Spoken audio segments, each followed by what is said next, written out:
I definitely believe that happy people don't look at their past as being victims, but what they do is they take the bad things that happen to them and create a story in their minds about it that puts themselves in a good life.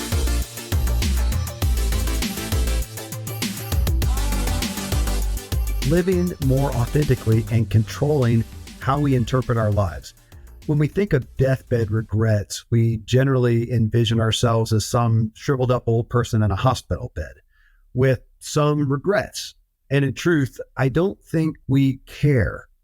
That's that person's problem in the future. It doesn't relate to my life right now. And today I want to achieve great things and have great things and enjoy my life. And we miss two profound truths that matter most. One is you could have an accident or get a diagnosis tomorrow that makes the regret right here and now.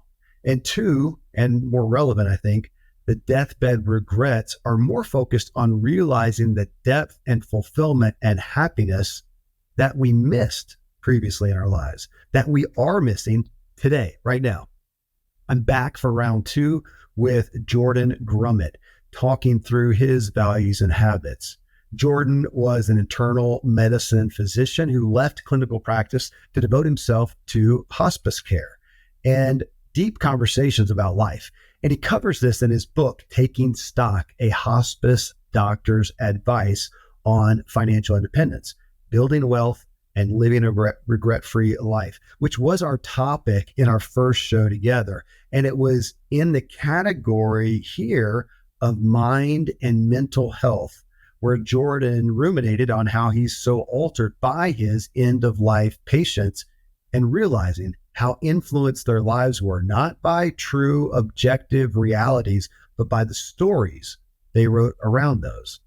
And this is his personal intent to have control over how he interprets his life.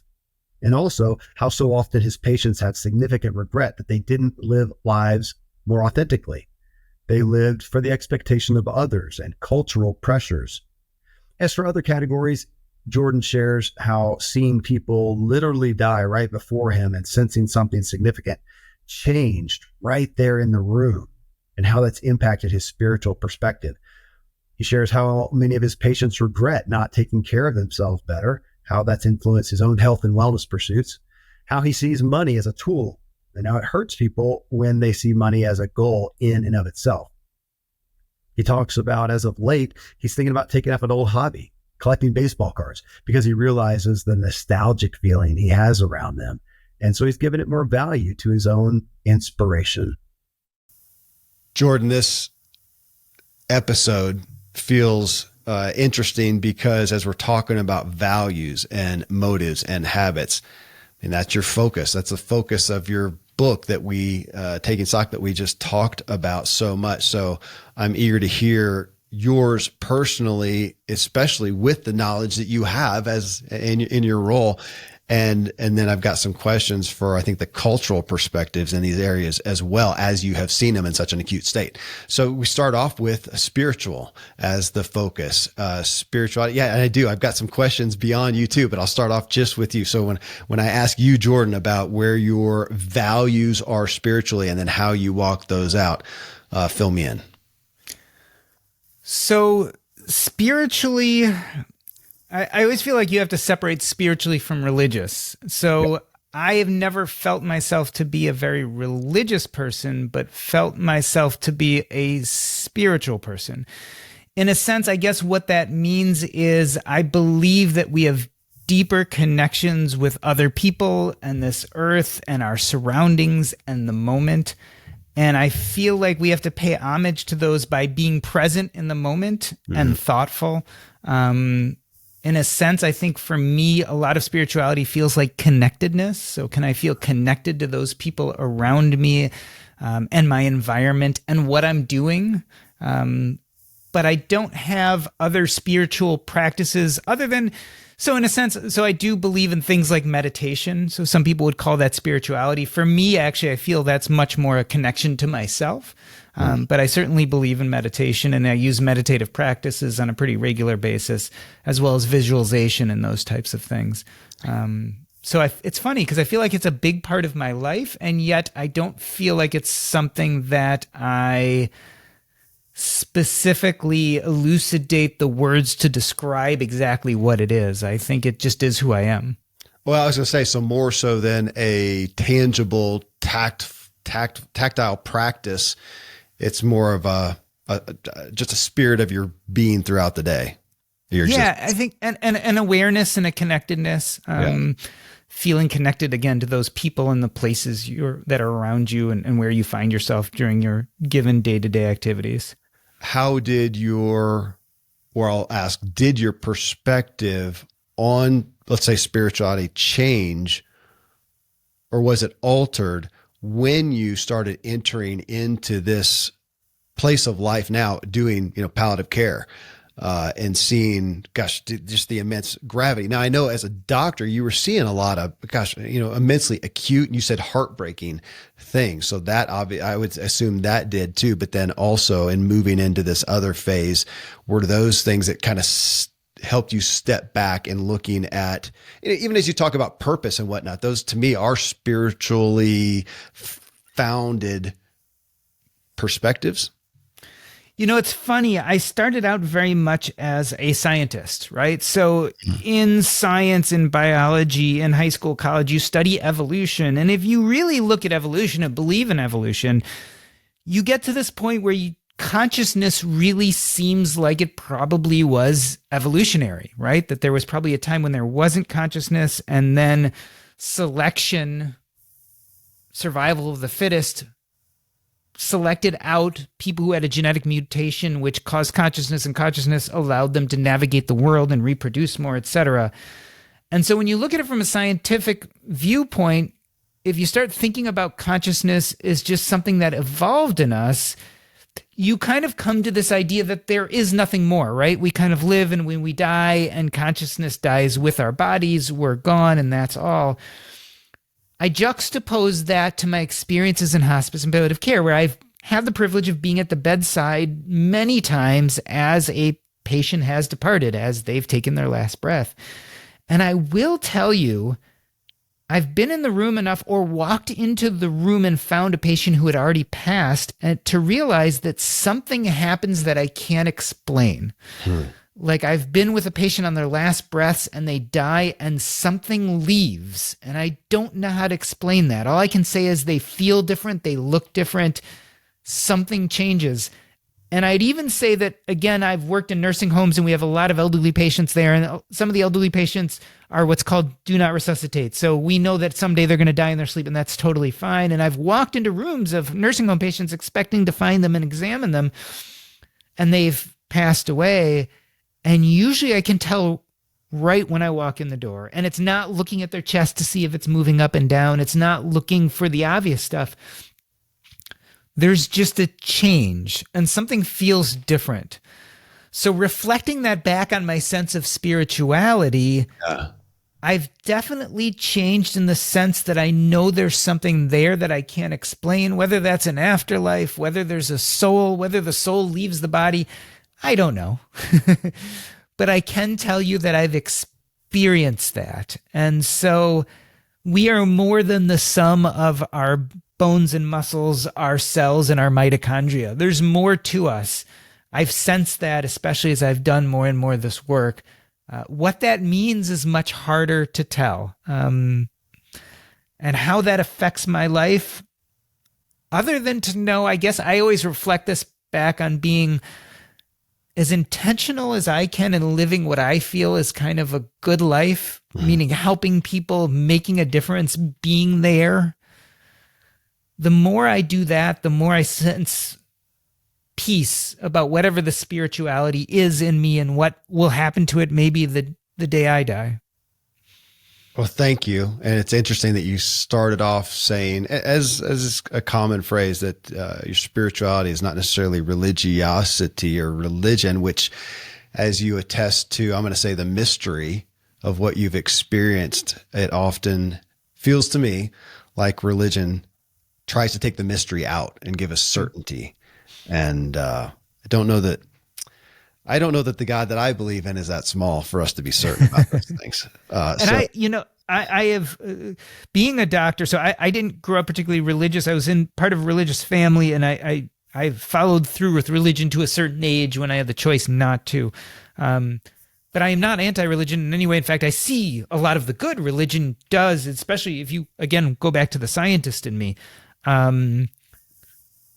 I see how people live longer and have more sense of community, and religion can do some incredibly good things for people. But I never felt real connected to it myself. This sense of spirituality, this sense of feeling something leave as people die, maybe is the closest I come to connection to a God or something other. I guess I wouldn't describe it in the words that maybe modern day religion uses.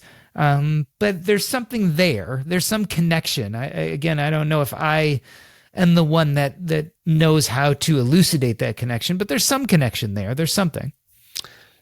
Can I ask your experience with people specifically who you deliver that diagnosis to, and then get to experience whether they're, it's a 6 month, 6 week, 6 year, whatever it is, but you experience that shift away from, as we talked about in our first talk together, away from the fear, away from the self-protectedness. And I'll say in conjunction with regrets and whatnot, does spirituality come up as a topic? Is that a frequent topic, and how do you see it play in? Oh, it most certainly does. And so the grand majority of people, not everyone, but the grand majority of people get over the original shock and pain and sadness. I shouldn't say get over, but they come to terms enough with it that they start thinking about those deeper things. Okay. And so I think spirituality plays a big, big role for people. And I think it's very comforting for those who specifically believe in religion, and the dictates of their religion bring them comfort, knowing that they believe there's an afterlife or something for them, and that this is part of God's plan, and that brings them a lot of comfort. But I also think for the people who don't necessarily steep these type of feelings in religion but feel spiritual, there is the recognition of a connection to the world and the people around them, and that maybe that connection will persist even after they're gone. Mm-hmm. Spirituality is a little bit more ephemeral. I guess we could use something more concrete like legacy. But I think they touch on something very similar. This idea that there is more to us than just the physical object that we are, and that after that physical object is no longer there might be some part of us that goes on and can still help affect, change the world around us. Well, and you talked about in our first talk together, and you have already here, just about relationships. And that's the next category here is relationships. And I would tend to think that your latter trajectory of life and the focus of this book and whatnot has changed your perspective some, your values on relationships. So let me look at that one and ask you there. Where do your values, what are the highlights that bubble to the surface of Jordan's values in relationships? And then again, what do you do to walk those out? I mean, I think relationships are probably the most important, or certainly one of the most important things we have. When I talk about a lot of this purpose and identity work, I think the end stage of that, and I talk a lot about connections, which is exactly relationships. Yeah. I think when we figure out our sense of purpose and better live a true sense of identity, it naturally leads us to connections, which are those bonds we have with other people. I've realized that human beings are complicated and complex.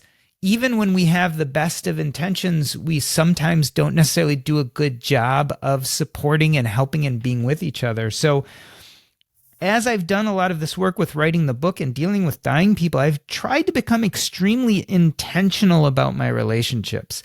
And so we can't control ultimately what happens in the world, but we can control our intentions towards them. So I think a lot about, how do I be a good friend or spouse or parent? And so I spend a lot more time thinking about those things, and how can I create those relationships that other people need from me, and that I also need to feel fulfilled and to feel at peace. Because I think ultimately that is the end state of working on purpose and identity. It's building connections, community, and relationships and allowing those to nurture you. And I think that's what probably gives us the closest thing we call to happiness. Well, on that, now we had Robert Waldinger on the show not long ago, and that's the longest scientific study on happiness, and it was relationships. That's what makes us happy. But I appreciate you saying connections, because since that time I've thought about, okay, well, we can't just say relationships. A lot of people have crappy relationships, and those are not making us happy. But it's the one that we, where we really do connect. So going to your work with people at end of life. And, of course, in the first show, we talked about regrets and whatnot. You talk about that in the book. Relationships are pretty much top of the list. If not, we talked about bucket list type ideas or achievements and stuff. And that's the pithy statement that we make, that nobody is on the deathbed and they regret, I wish I just worked more. Yeah. Back to that. I mean, how many people have you said, oh my gosh, my biggest regret is I did not make more money, to the financial aspect of it? I mean, is it overwhelmingly, it is relationship focused of what they wish they had put that more time, or as we ended the show with, priority to. Yeah, most definitely. And pardon me.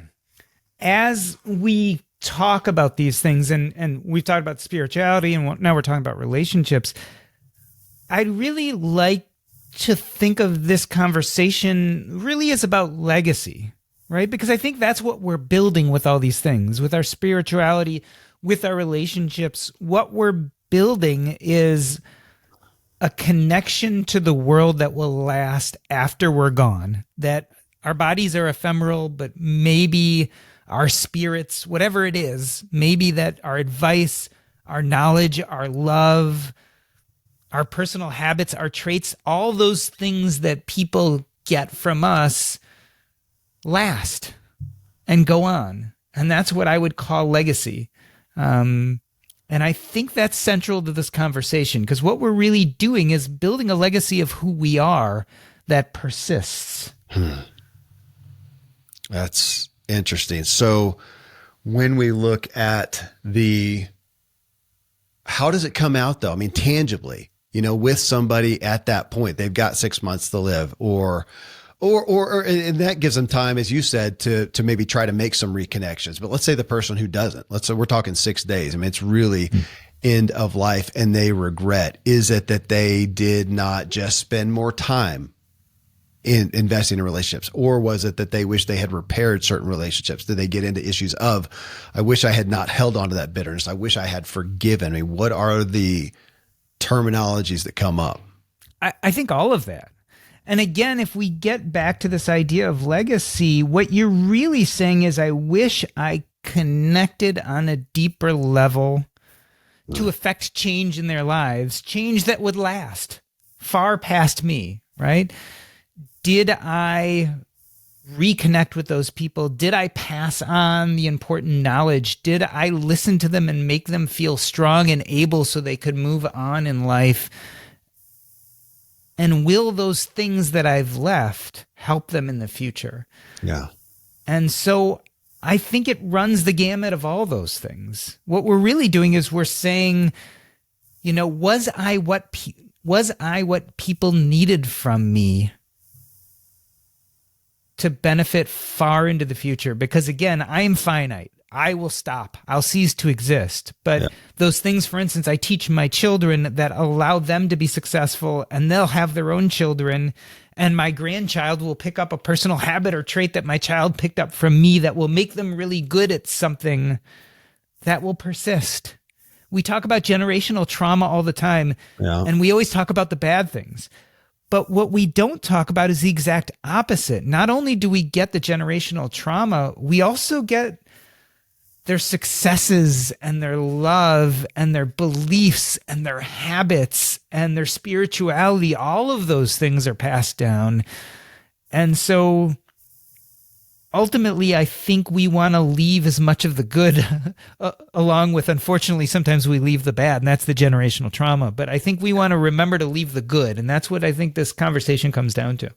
Well, and you've got me thinking too, back to, again, our first discussion together, that when we're talking about relationships, how often back to Maslow's, pyramid there, that the self-actualization are the regret. How often to frame it around a question, is the regret around that, the lack of connectedness to self?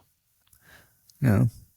Is that a primary, do people get there? Do they realize that? Is that common that they realize I did not connect with myself? Again, I think I go back to the story we talked about before with my love of baseball cards, right? Right. So there was this shop owner an antique dealer built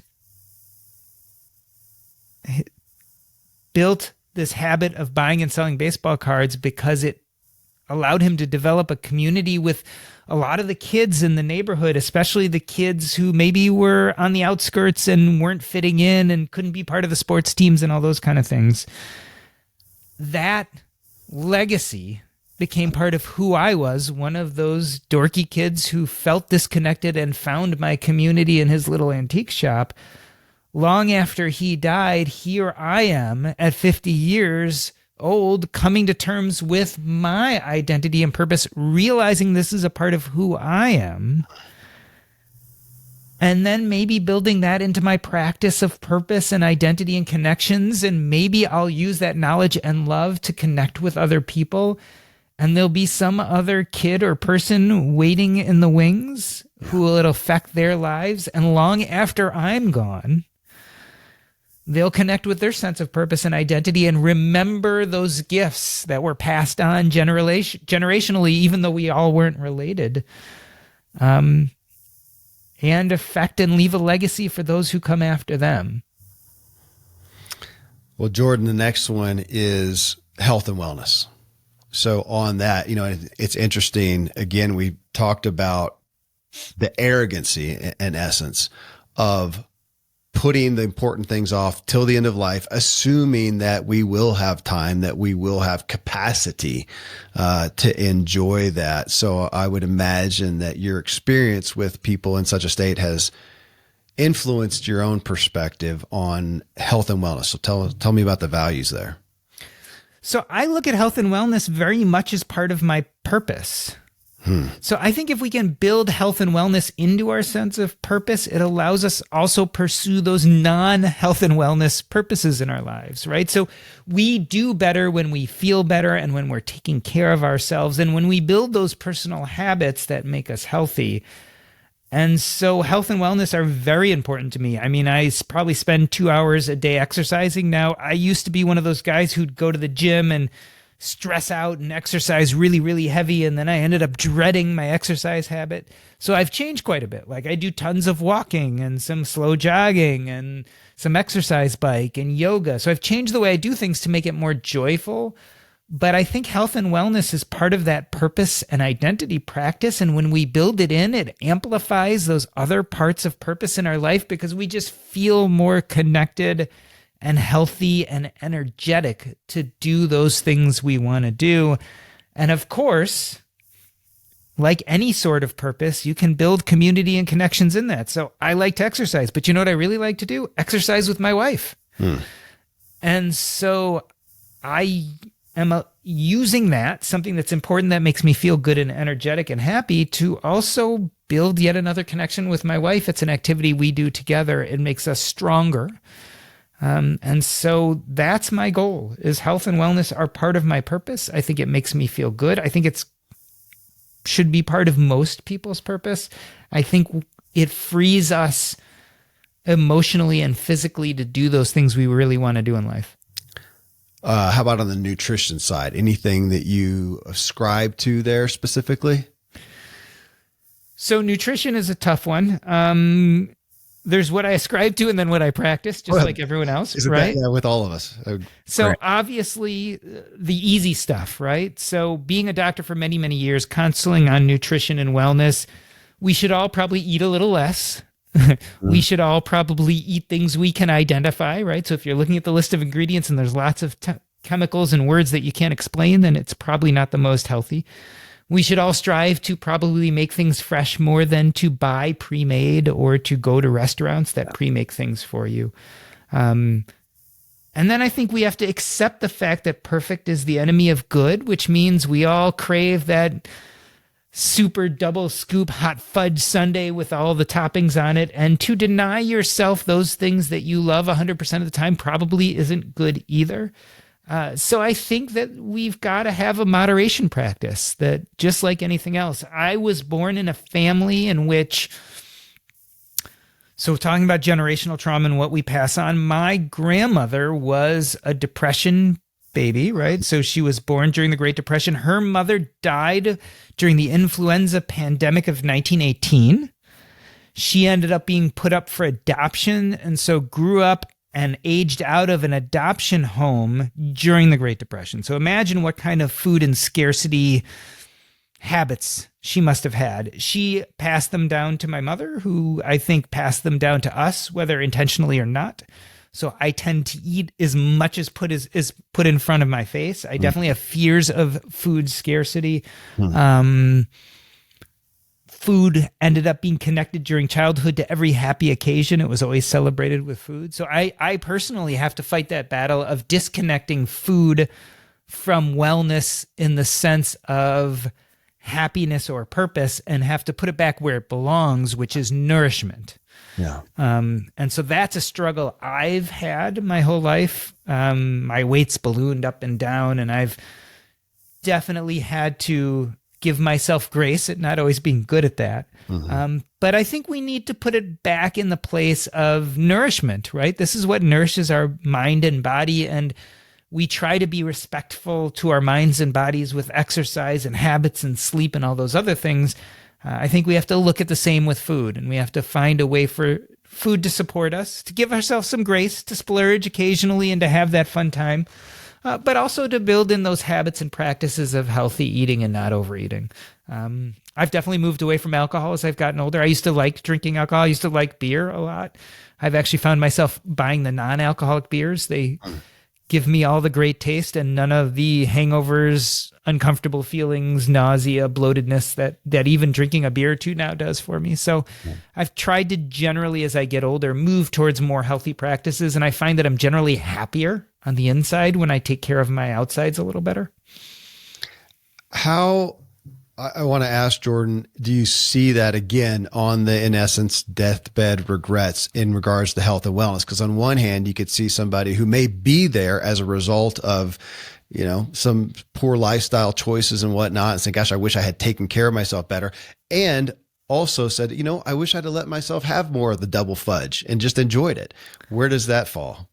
I see such a range, right? So the people who ended up being victims or having abusive personalities, like abusing alcohol, abusing drugs, doing things that were unhealthy for them, a lot of times what they really regret is how that took them away from the people they loved or damaged their relationships. And yet we also see the other side. People are like, why did I spend 4 hours a day exercising when I was going to end up getting pancreatic cancer and die anyway? I could have spent an hour exercising and maybe filling some of that time with other things I wanted to do. You get some of that, but I don't hear a lot of regretting about, well, boy, I wish I splurged more on that kind of stuff. Certainly not about food. It's more about whether they found that their habits around food or addiction or whatever it was got in the way of them doing the things they ultimately wanted to do, connecting to the people they ultimately wanted to connect to.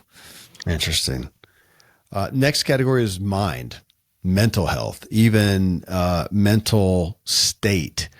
So how has that, you've gone from, your own life shifts from being a doctor, and you said in a place that took such a toll on you, and now moving to other vocational pursuits and practices and whatnot. And you've already talked about, you mentioned meditation as something that you do, but when you look just at your own, I'm going to say mental state, where do you find that this is what I value and you're going to support?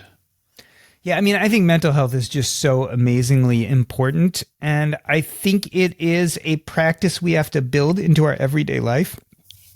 I think it takes a lot of energy to feel mentally well and fit. I think that requires a lot of things. It requires being physically fit. So I think physical activity is good for your mental state. I think it requires some way to quiet your brain. For some people, that's exercise.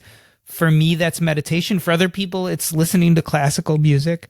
I think many of us probably need on some level professional help from a therapist dealing with our issues, because again, we are handed down generations of trauma that we have to deal with, and then we accrue our own traumas as we grow up. And I think professional help in untangling those, even for the most healthy of us, is probably advantageous. I think it is one of the greatest difficulties yet greatest privileges of being human beings, is that we have these minds that can do these complex gymnastics. And I think in some ways it gets in our way, especially when we are not untangling all those traumas. But I think it also certainly frees us from the difficulty of not having a lot of control over some of the things that happens around us, right?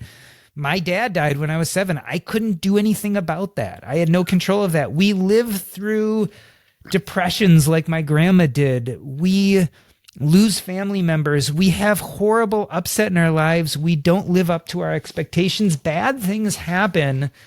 We have almost zero control over all of that. But what we do have a little bit of control over is how we interpret our lives and the internal milieu we create to support ourselves. I think mental health is a huge part of happiness. In my practice, what I really elucidated with this book is my version of what I believe happiness is. And I think it's two-tiered. One is very much based on your mental health settings, and the other is based on your actions. So the part that's based on your actions is defining a sense of purpose or activities that you find joy in the process of doing regardless of the outcome. That's kind of the activity or physical portion of happiness. But the mental portion of happiness to me is learning how to tell yourself the stories about your life that make it magical. So I definitely believe that happy people don't look at their past as being victims, but what they do is they take the bad things that happen to them and create a story in their minds about it that puts themselves in a good life and in a good light, that makes them the hero of this difficult and epic journey. And if you do that in thinking about your past, you're generally going to feel optimistic and happy about the future. On the other hand, some of the most miserable people I meet are the people who see themselves victims of their past.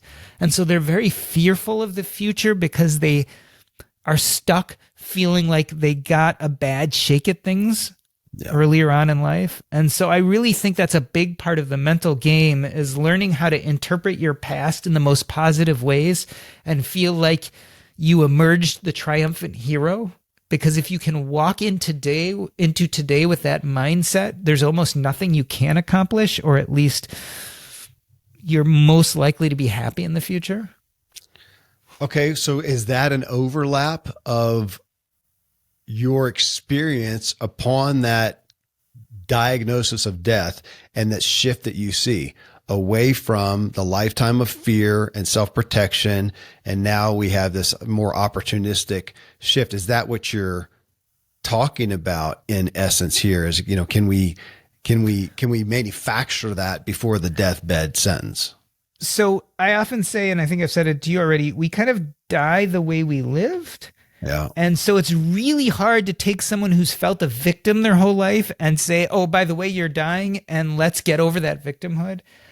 But I think the positive side of all this is if we can start earlier, if we can stop feeling like a victim in life, then we're a lot less likely to feel a victim in death. So very much so, if we can start doing some of this mental work at a younger age, maybe we can start looking at our past and reinterpreting it and seeing the grace and the heroism in our past as opposed to the victimhood. That sets us up for being much more at peace when we eventually get to that day when a doctor like me walks into the room and says, I'm sorry to tell you, but you've got 6 months to live.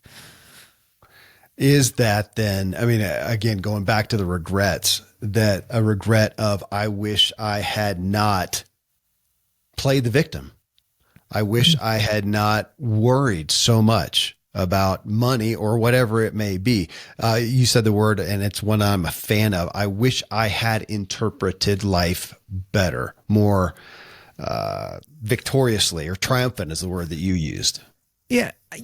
I think, and this goes back to Bronnie Ware, a big regret of the dying is that they didn't live a life more authentic to who they were. They didn't pursue those things that were important to them. If you're walking around feeling like a victim of your past, you're just not likely to pursue that authenticity. You're not likely to feel good enough to be the you that you really want to be. And I think that's what ties it all together. All right. Work, career, business is the next one, which again, we touched on in a good bit in the first show together. So yeah, I'm eager to, easy to hit some of the regrets on there. But first, let's talk about you. Well, and again, that was, a big part of your story. You went into being a doctor for not the healthiest, not for non-authentic reasons, and pursued that and invested, the immense amount of time and money and effort, into that, only to realize that that's not that type of doctrine, at least was not the direction that you wanted to go in. So now you're at a different place, but you've had multiple variations of your career and work. You're in one now as author and podcaster and whatnot. So let's come initially to the values that you would state that you have for your own work, business career. So I have to frame this based on the conversation we just had. So people might say, boy, you got to the age of 40, whatever, and regretted becoming a doctor. And I'd say, no, I didn't regret it at all. In fact, the story I told myself is that I had to go through this process, which not only built financial wealth, but gave me a wealth of experiences and connection to people to have then the strength to step away from this thing to do new and more authentic work for me. So I very much, again, frame myself as the hero of that story as opposed to the victim. But what that developed in me is this sense that work should really further our sense of purpose and identity. And it can do this in two ways. The way I like less is work can create wealth. And if you're intentional about it, you build wealth fast and then step away from that work to live a life of purpose and identity, doing the things you want. I like that way a little less, but it is a very reasonable way to go about life. Say, I'm good at being a doctor. It doesn't fulfill my sense of purpose. I can work 5 more years, save, invest, be really frugal, and then retire in 5 years and pursue those things I want to do. And that's, in a sense, somewhat of what I did. Okay. I don't like that way as much. I would rather nowadays say, well, let's bring that sense of purpose and identity into the work you do, which is very much what I'm doing now. So when I looked at my values as a person, I found that my true purpose was communication. I like to podcast, to write, to public speak. I love to have these deep conversations that I could then produce for other people to hear, and maybe that would help them and change their lives. So that became my sense of purpose. And now, being where I am, I can say, okay, that can become my work. I can spend 20 or 30 hours a week doing a podcast. I can write a book. I can write a blog. All these things I now can do, and I consider them to be work, and they are very purpose and identity oriented. And therefore, I'm much less likely to burn out on them the way I did in medicine, and much more likely to continue them and not want to retire, because I'm not retiring. I'm not trying to get away from something I don't like doing. I'm building a life of things I like to do, which I've now defined as my life's work in a much more positive way than we think of as then employment. I will tell you, the one benefit of making lots of money and maybe spending a little time of doing things that were not part of purpose for me and then accruing a lot of money is that when I went to the second phase of life where I just did work that really spoke to my heart, I didn't have to worry about making money doing it because I had built a financial framework that supported that. Yeah. So that's the only difference. I think we should all look towards work that fulfills a sense of purpose and identity, and hopefully we can do that in such a way that also allows us to build a financial framework to not only be stable, but thrive, right? Have enough money to do the things we want to do. In the worst case scenario, you can grind it out and do things that you don't love doing, make lots of money, save, get to this place of financial independence, and then pursue things you want to do. But I think it's a little bit happier and easier and better if you can build purpose and identity in now, because you might be like my father. You might die suddenly at 40 unexpectedly and never get to that point where you have the money to do what you want to do. Yeah. Well, and I want to ask, Jordan, I want to take the opportunity to ask about regrets in regards to work. Now, money's the next category, and I don't want to take that or totally hit that, but I know they bleed in together. My assumption would be a lot of people regret having worked just for the money and not finding more purpose in that. Is there anything else is that the primary work regret? Are there others? Often when we find ourselves unhappy in our workplace, I think the regret, and I have this personal regret, is that they weren't more thoughtful about how to build purpose to their daily practice so that they weren't dreading work. So when I went to medical school, one of the first things I did is I volunteered at the inpatient hospice at Northwestern University. And that's because I felt a sensitivity and a closeness to the issue of death because my father died when I was 7. And I loved being a hospice volunteer, and I did it for a year or two. And then I went to my clinicals and I totally forgot about it. Maybe it was I just didn't see being a hospice doctor as being a real doctor, or maybe I didn't think I could make enough money doing it, or I don't even remember why. But I dropped that and went into general internal medicine and spent the next 15, 20 years burning out. I made lots of money, but it was unsustainable. One of my regrets is that I wasn't thoughtful enough about purpose from the beginning. If I had realized in medical school, hey, you really love this hospice work and it's really feeling connected to you, I could have gone into hospice right away. I probably would have made less money. Maybe wouldn't have gotten to the net worth or financial independence as fast, but I also probably wouldn't have burned out of my work because I would have been doing something that was much more fulfilling to me. So yes, I think as we move on, and certainly as we get to the point where we're dying, we look at our work lives, and a lot of people look back and say, boy, I really didn't love that, and yet I spent 8 hours a day doing that for the last 30 years. Could I have pivoted? Could I have found a way to bring more joy into that part of my life? Could I have done something that felt more meaningful? I certainly think that is there somewhat, certainly in a percentage of the population. Well, to hit on then money, I'll lead off by, I appreciate you stating in the book that the majority of people, let me see if I get this right, the majority of the people who would say, money's not everything, are the people who have gotten to a point to where they are at a place of financial independence. And so it's almost an unfair place to say that, but there's still a balance there.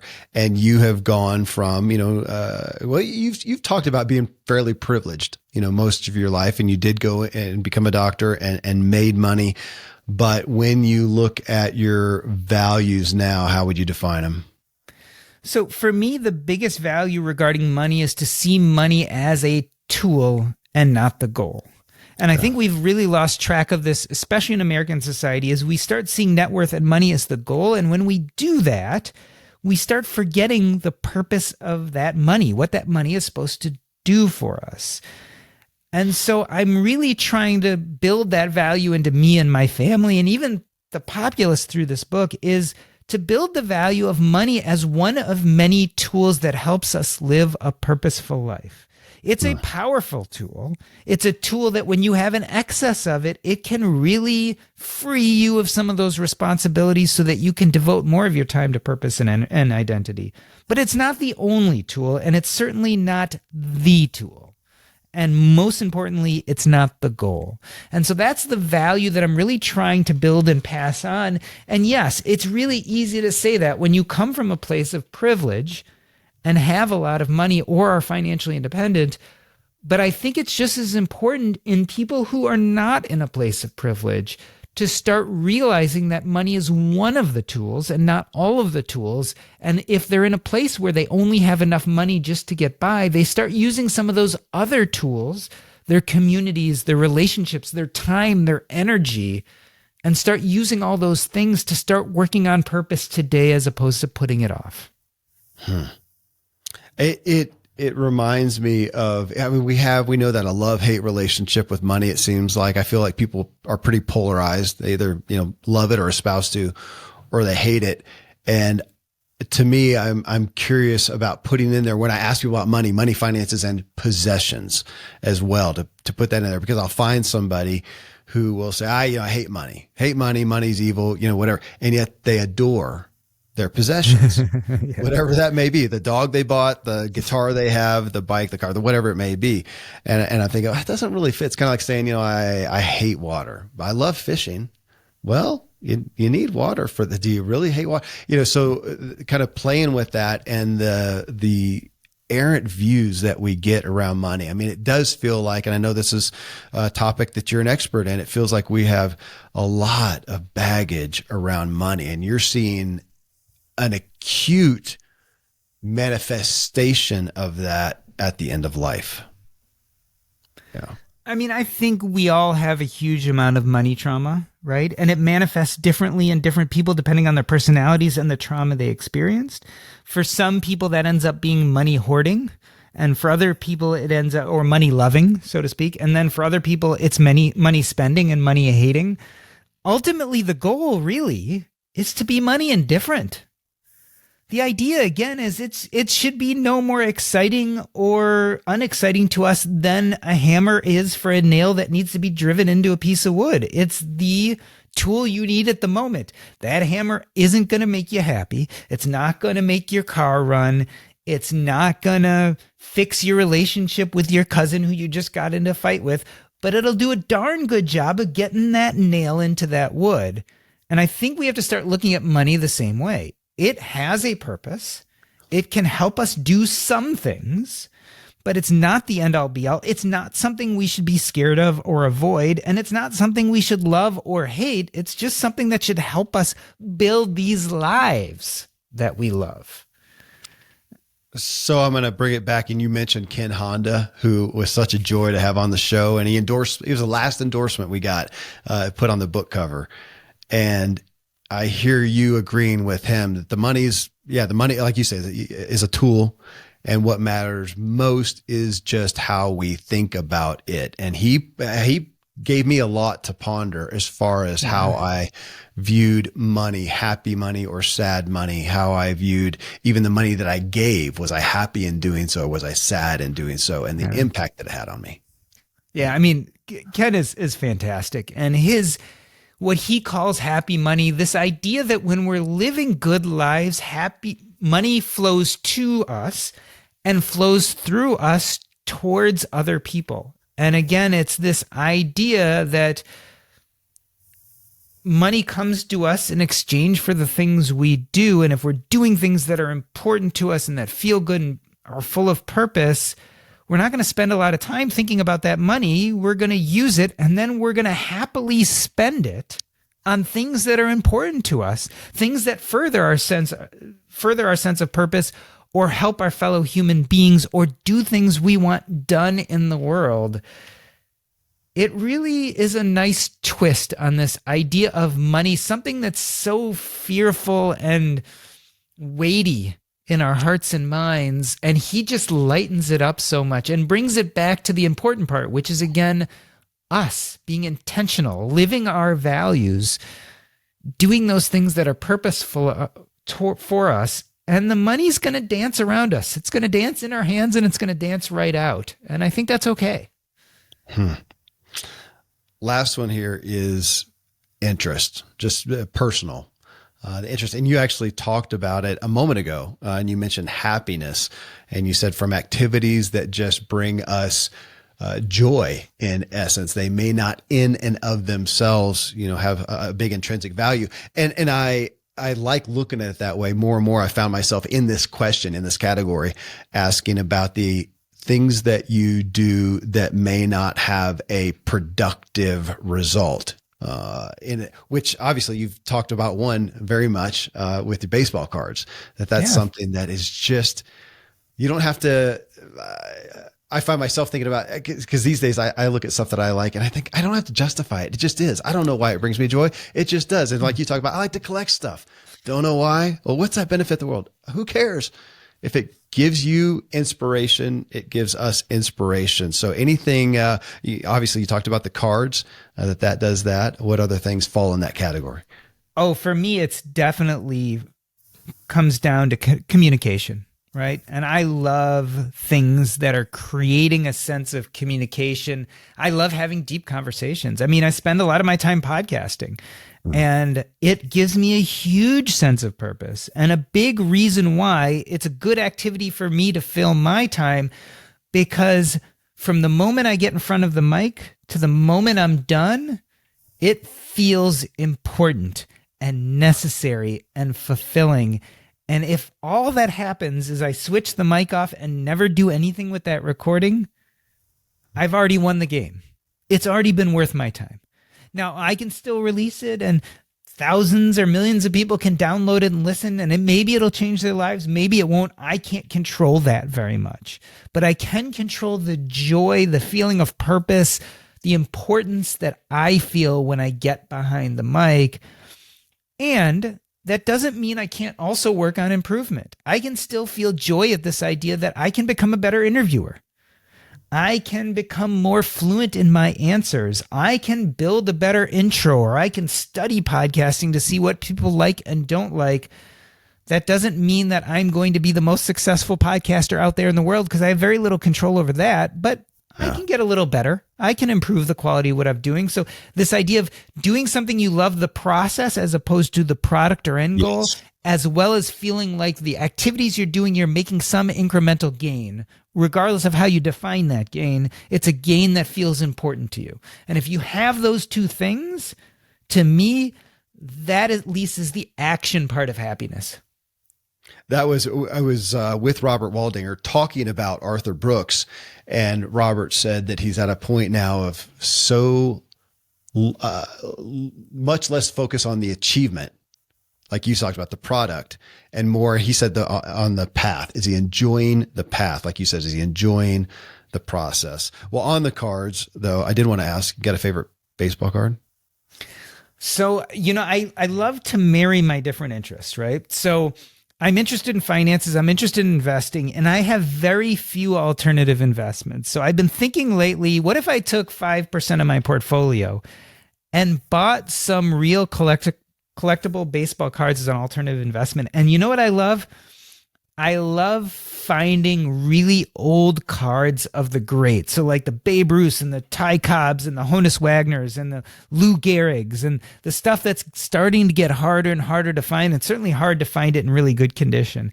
Like that stuff lights me up. I know, like when I'm flipping through something and I see an old baseball card, my attention just right goes there. So those are the cards that I've been looking at lately. I was a collector in the 80s, right? So I was like Wade Boggs and Don Mattingly and, all these Ricky Henderson and all these kind of people like who I used to collect. But I love going back to, because I remember that was part of the dream. Even when I was in the 80s collecting, I remember the dream of those greats, right? Like the Babe Ruths and the Mickey Mantles and the Willie Mays. And so that's what I think, if I were to ever go in that direction and maybe buy some investable grade collectibles, I'd go back and get some of those really classic players whose cards are getting more and more scarce, because some of these cards are now over 100 years old. It's getting harder and harder to find them.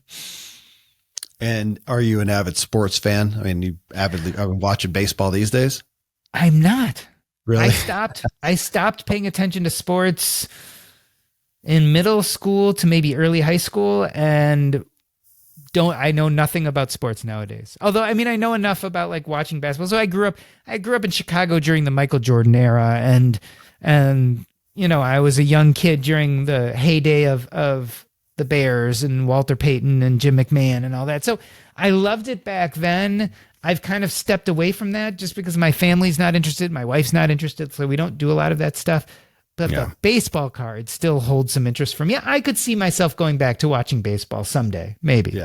Well, I could see too, you put in 80 hours a week for a long time as a doc. When do you get to watch sports. I stopped as a pro cyclist because, man, on the weekends when the people were watching sports, I was racing. So that kind of ended for me. Hey, Jordan, thank you. Thank you for this. Obviously sharing just your personal stories in this, but also the commentary just on the culture and what you see from your privileged position with people at such an acute and important stage of life. It's a gift. And I hope as much of a paradigm shift for everybody listening as it has been for me. So thank you. It's been a complete honor. Thank you so much for having me. This has been a blast.